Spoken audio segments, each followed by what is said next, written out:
প্রিয় বন্ধুরা, কেমন আছেন?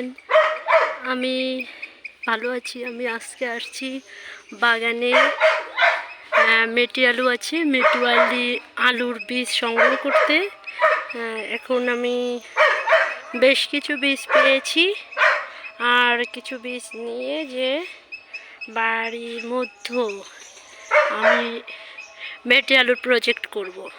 প্রত্যেকটা মেহগনির গাছের থেকে একটু দূরত্ব রেখে ছাই দিয়ে সেখানে মেটি আলু রোপণ করব। এই মেটি আলুগুলো 2 বছর 1 বছর পর বেশ বড় হয়। মাছের সাথে রান্না করে খেতে খুব মজা লাগে। আপনারা করে দেখবেন। এটা খুব ভালো একটা সবজি, এবং এখানে কোনো কিছু কস্ট হয় না, খরচ হয় না। এটা কোনো জায়গায় রুইয়ে দিলে এটা খুব ভালোভাবে বড় হয়। সকলে আমার সাথে থাকবেন। Thank you.